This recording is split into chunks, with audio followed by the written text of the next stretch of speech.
Guerra, ¿estaremos en guerra? ¿A usted le parece que estamos en guerra? Yo estoy seriamente preocupado, ¿eh? Seriamente preocupado. Seriamente preocupado, porque es la primera vez que ese conflicto escaló. Vamos a hablar con alguien que sabe, pero Sí, claro. yo diría que casi estamos, no sé si guerra mundial, pero en guerra ya estamos, ¿no? Francisco ya lo venía diciendo, digamos, ¿no? A mí lo que me preocupa es el presidente de la Nación, ¿no? Que No. es un absoluto irresponsable. Bueno, Por suerte tenemos al ministro de Defensa, que que también es es otro absoluto. irresponsable. No, pero estuvo muy bien el ministro de Defensa. Llamó al ejército y le dijo, ¿qué le podemos mandar a Israel? Y un general del otro lado dijo, un bala. Nada más dijo.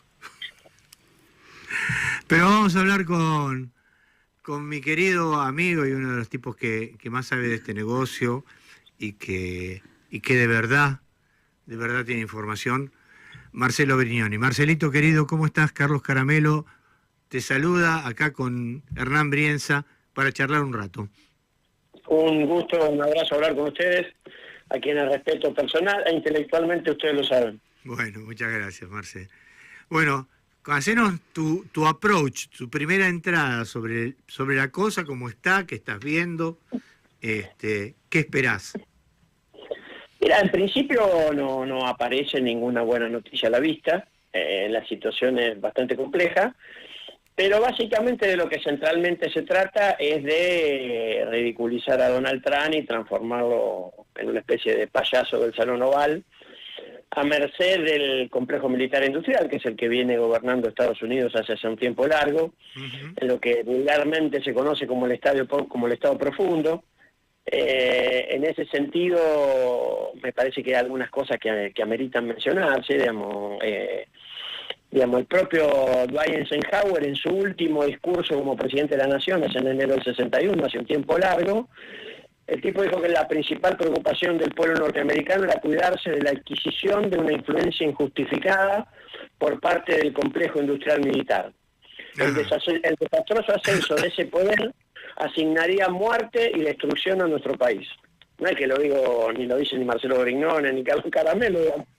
Lo dice nada más y nada menos que Eisenhower. Hay muchísima bibliografía al respecto, digamos, de la producción norteamericana, con la que uno tiene posibilidades de intercambiar información y opiniones, y en ese mismo sentido, digamos, todas las encuestas indican que entre el 65 y el 70% de la población de Estados Unidos está muy preocupada en el sentido de que los funcionarios no electos de los gobiernos tienen mucho más poder que los funcionarios electos, en este caso el presidente, ¿no? Si me permitís, Carlos, yo te leería la declaración de Donald Trump Jr.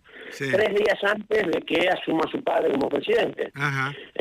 Cuestionando a Biden por aquel entonces por el envío de misiles tácticos a Ucrania, Donald Trump Jr. dijo: el complejo militar industrial quiere asegurarse de que comience una nefasta tercera guerra mundial antes de que mi padre tenga la oportunidad de llegar a la Casa Blanca y crear la paz y salvar las vidas que nuestro mundo necesita. No sería lo que está ocurriendo, digamos. Me parece que yo creo que debe tener alguna dificultad de Trump por estas horas para que le lleven café a la piscina. Claro. Obviamente lo que está haciendo el tipo, que es lo que hace habitualmente mucha gente en esa situación de extrema debilidad, es como yo no puedo ya dar órdenes, no las doy porque nadie las cumple, y lo que sucede, trato de que alguien crea que es por decisión mía y no porque me lo han impuesto. Claro. Este es un problema, me parece, bastante grave, porque un país como Estados Unidos, en este nivel de anarquía política, no es un peligro solo para Estados Unidos, lo cual sería un problema para los norteamericanos, sino que en virtud de esos casi 4.000 ojivas nucleares es un problema para el mundo entero, ¿no? Lo de Israel, digamos, no tiene nada de nuevo, digamos, viene en su momento, allá por el 48, cuando se decidió la creación de Israel, fue una gran jugada diplomática de aquel entonces de Inglaterra y de Estados Unidos, sobre todo de Inglaterra, que siempre tuvo funcionarios de política exterior bastante más capacitados que los norteamericanos. Nosotros necesitamos un aliado incondicional en Medio Oriente que nos asegure que hagamos lo que nosotros hagamos, ellos van a tener que seguir aliados con nosotros, y básicamente decidieron plantar el Estado de Israel en el medio de una serie de países islámicos musulmanes, con lo cual es imprescindible para Israel mantener un nivel de subordinación con Estados Unidos para poder sobrevivir a esa situación. El problema es que hoy, digamos, el gobierno de Israel, paradojalmente, tiene una alianza estratégica con el complejo militar industrial, los contratistas privados de armas norteamericanos, y esto es lo que está imponiendo, por un lado, la política exterior de Israel, con, digamos, lo que estamos viendo en Gaza y en todos los lugares, y lo que está dejando en ridículo a Donald Trump, que me parece que también debería ser, tal vez, en términos políticos, el principal derrotado de esta situación, aunque a priori parezca lo contrario. ¿Qué tal, Marcelo? ¿Cómo te va, Hernán? Quisiera saber por qué exactamente el ridículo Trump. Porque básicamente Trump tenía la idea de hacer otra política exterior, que era priorizar la política interna norteamericana, condicionar y restringir el mercado americano al ingreso de productos chinos y plantear un acuerdo de estabilidad global geopolítico con la Federación Rusa y desde ese lugar subordinar a la Unión Europea y plantearse su lucha estratégica, que según él lo ha dicho en reiteradas oportunidades, es con China y no con ningún otro. Esta idea de que Trump aparece sometido al complejo militar e industrial, que ha sido básicamente el que le dio sustento a todas las últimas estrategias de tecnología militar de Obama para acá, lo deja sin posibilidad de conversación. Digamos, ningún líder importante del mundo, empezando por Putin o el propio Xi Jinping, consideran que hoy Trump sea un interlocutor que tenga poder de decisión sobre las cosas que dice. Ni siquiera puede implementar los aranceles que anunció porque el Poder Judicial de Estados Unidos no lo deja. O sea que yo creo que la situación de Trump es de extrema debilidad, lo cual no necesariamente es una buena noticia, ¿no? Por lo que uno piense de Trump, que para mí es un ser bastante patético, tal vez el peor presidente de Estados Unidos en décadas, sino porque básicamente la inestabilidad de un país como Estados Unidos afecta a la estabilidad del mundo, digamos. Sí, te quiero hacer una pregunta casi de espectador. Cuando uno prende la televisión y ve esos juegos de luces que caen del cielo y ve los ataques de Israel a Irán, de Estados Unidos a Irán, de Irán a Estados Unidos, ¿cuál es el nivel de gravedad bélico de eso? ¿Es una medición de partes, una medición de poderío? ¿Son ataques reales? ¿Esto puede escalar? Digamos, ¿de qué es lo que vemos cuando miramos esos juegos de luces en la tele? Mira, históricamente ha habido, digamos, bueno, vos sos historiador, Hernán, lo sabés mejor que yo, desde que el mundo existe, digamos, la paz siempre ha sido producto de ejércitos en combate de infraestructuras similares. ¿Qué quiero decir con esto? Que el único país que en la historia de la humanidad se atrevió a tirar bombas atómicas sobre población civil ha sido casualmente Estados Unidos, que por otro lado destruyó 35 países por invasiones, genocidios o bombas en lo que va del tiempo transcurrido de la Segunda Guerra para acá. Con lo cual, digamos, si uno tiene que decir cuál es el principal peligro para la humanidad, claramente es Estados Unidos, más allá de que a la gente que le guste más Miami o Nueva York o San Petersburgo, ¿no? Dato objetivo del análisis de los hechos históricos de los últimos 80 años. Pero por otro lado, digamos, nadie inicia una guerra de estas características. Hay un concepto nuevo, digamos. En los últimos 30, 40 años los norteamericanos idearon un concepto de política exterior que en realidad viene de hace bastante y fue un producto que el que primero lo empezó a plantear fue un teórico del Partido Demócrata, Brzezinski, que escribió un libro que se llama El Tablero Mundial, que yo recomiendo mucho, hace ya muchas décadas, y ahí, digamos, se creó el concepto de soft power. ¿Qué significa el concepto de soft power? Que Estados Unidos está dispuesto a poner mucho dinero y a financiar gente en distintos países que esté dispuesta a decir que su país es una mierda y que Estados Unidos es maravilloso. Cualquier declaración de este sentido en cualquier país, incluido la Argentina, habría que averiguar cuál es el financiamiento del declarante, pero 99 contra 100, que es la USAID. Estados Unidos inclusive creó una organización para hacer esta tarea en el mundo, que es la USAID. Una de las razones que también tiene que ver con este lío es que Trump le cortó la financiación a esta organización, la USAID, porque en realidad, ¿qué descubrió Trump? Que el 97% de las organizaciones que la USAID financiaba en el mundo hicieron campaña por Kamala Harris. Entonces, Trump, digamos, como un chico de barrio, dijo, con la amiga no, y le cortó los vivos a todos esos que están enardecidos porque obviamente no estaban ahí para ningún beneficio personal, sino para luchar por la paz y la democracia. Bueno, muchas de las organizaciones que en nuestro país destilan progresismo tienen ese financiamiento, con la hipocresía de ni siquiera admitirlo públicamente.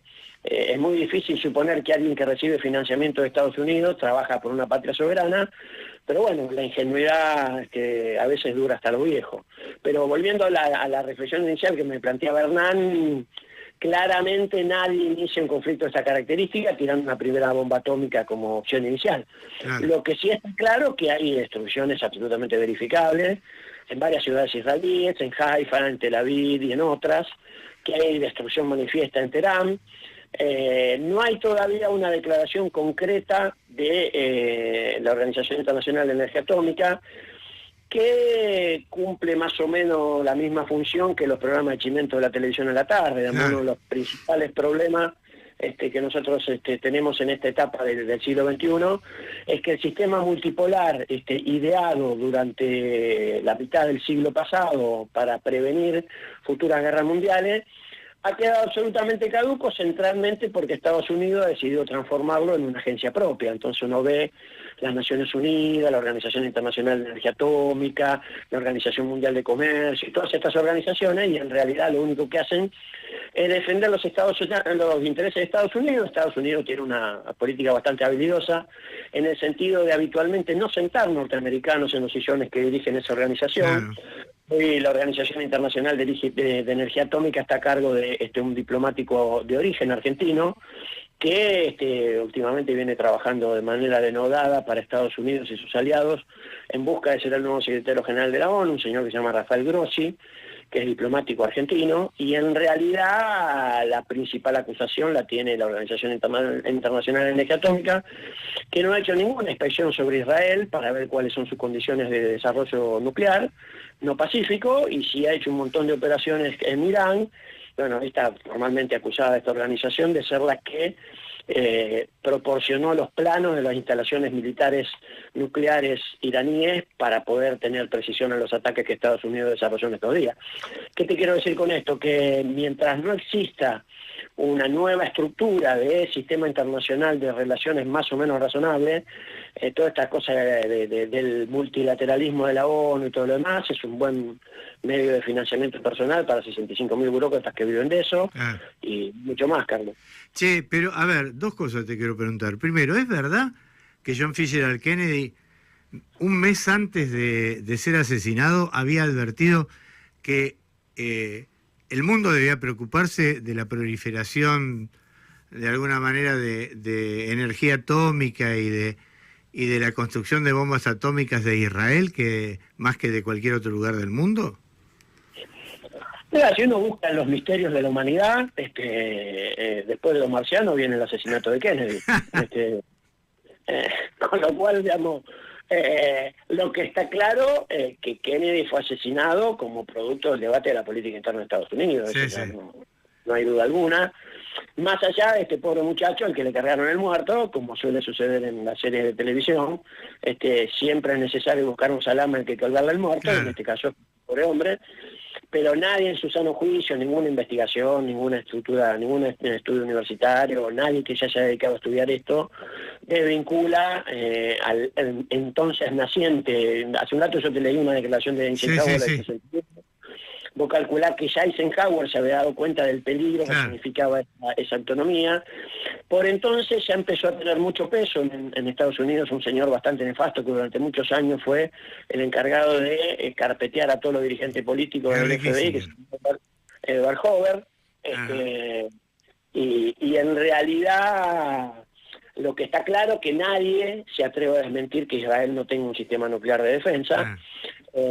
Como nadie se atreve a imponer sanciones a Estados Unidos después de haber bombardeado y masacrado los pueblos de 31 países. Cuando uno registra, busca las sanciones recibidas por Estados Unidos, como Rusia, como Irán y como tantos otros, por todo esos desastres que ha hecho, y no hay ninguna, porque en realidad el sistema multilateral es un sistema de protección de Estados Unidos, donde, como decía un viejo teórico que yo leía en la facultad, que se llamaba Lord Lechner, la principal virtud de Estados Unidos es presentar sus intereses personales y parciales como intereses generales de la humanidad. Claro. Una industria, y bueno, inclusive lo han dicho muchos de sus diplomáticos, digamos, lo que es bueno para hacer motos es bueno para Estados Unidos, o sea, no han tenido ni siquiera la vocación de ocultarlo. Y segundo, ¿qué incidencia puede tener en nuestro país que esta suerte de pelele que tiene la Argentina como presidente y al cual revistas norteamericanas lo significan como un fan de Trump, haga toda esta gestualidad de apoyar, de acompañar? Digo, ¿estamos realmente en peligro? Mira, yo por primera vez que tengo uso de razón, el gobierno de la República Argentina está en control operacional del gobierno de Israel. Claro. Nada sucede en el gobierno de Argentina si no es a partir de órdenes, intereses y decisiones de Israel. Esto no tiene que ver, digamos, antes que me denuncien por antisemita, no tiene que ver con la religión judía, tiene que ver con el gobierno de Israel. Lamentablemente, digamos, hay una cosa que también es bueno asumir, que esta idea naif de eximir a la maravillosa sociedad argentina, tan exigente, solidaria y prístina, de haber votado un monstruo como este y de que mantenga los niveles de adhesión que tiene, nos remonta más a los argentinos somos derechos humanos que a la resistencia peronista. Claro, sí, eso es absolutamente verdad. Pero el gobierno no tiene ninguna autonomía, Carlos. No. Vos lo ves, uno que circula habitualmente por algunos lugares estatales, vos vas a la Cancillería y lo único que falta es una bandera en la puerta, digamos, una cosa absolutamente bochornosa. La pregunta irónica debiera ser ¿qué influencia tiene en el proceso bélico que Argentina ingrese en la guerra, no? Mira, a nadie desde el punto de vista militar de los participantes le interesa porque Argentina el sketch de Olmedo está pobre en términos militares internacionales. Claro. Lo que sí está claro que involucrarse en un conflicto donde están involucradas las tres principales potencias del mundo, porque esto no es un tema menor, digamos, y se discutió mucho en el Parlamento iraní, que finalmente decidió mocionar el cierre del Estrecho de Hormuz. Irán tiene una infraestructura institucional particular, donde esta medida tiene que ser ratificada por el Consejo de Seguridad del país, cosa que mientras nosotros estamos hablando de lo que yo sé todavía no ha sucedido, pero sí ha sucedido que, digamos, Irán acaba de atacar hace media hora en el marco de su operación de represalia, que ya tiene denominación, que se llama Buenas Nuevas para la Victoria, y acaba de atacar profusamente la principal base militar en la región, que es la que está en Al-Udeid en Qatar, digamos. Al-Udeid en Qatar. Entonces estamos en una situación que nadie sabe muy bien cómo va a terminar, y el payaso que nosotros tenemos en la Casa Rosada, que cree ser una especie de Rambo del subdesarrollo, junto con Top Gun del ministro de Defensa, que más allá de las características de discrepancia ideológica que uno pueda tener con ellos, ninguno de los dos tiene mínimas capacidades intelectuales y profesionales para ocupar los cargos que ocupan. Qué bárbaro, qué tremendo. Marcelo, querido, te agradecemos profundamente esta charla sobre la situación mundial, sobre la situación básicamente de la guerra, que es evidente que está escalando en Medio Oriente y quién sabe dónde terminará. Y nada, y ya te vamos a llamar para que hablemos de la otra guerra, que es la que se ve venir adentro del peronismo, ¿eh? Bueno, como decía mi papá, yo me acuerdo de un peronismo que era feliz. Es verdad. Querido amigo, te mando un beso grande, gracias por esta charla, ¿eh?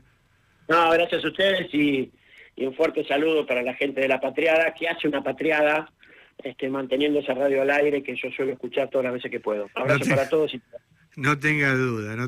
Gracias. Estuvimos charlando con Marcelo Brignoni, analista internacional, un tipo preclaro en muchísimas cosas. Siempre es un placer, digo, un tipo que puede mirar un poquito más allá y no quedarse con el detallecito de la coyuntura, ¿no? Con la anécdota de antes de ayer. Vamos a una tanda, ya que son y 44 ya van a ser. Qué bien te estoy entregando, no me felicitas, Lennon, ¿eh? Te estoy entregando siempre a tiempo, siempre bien. Tanda, temita y vemos cómo seguimos. FM La Patria.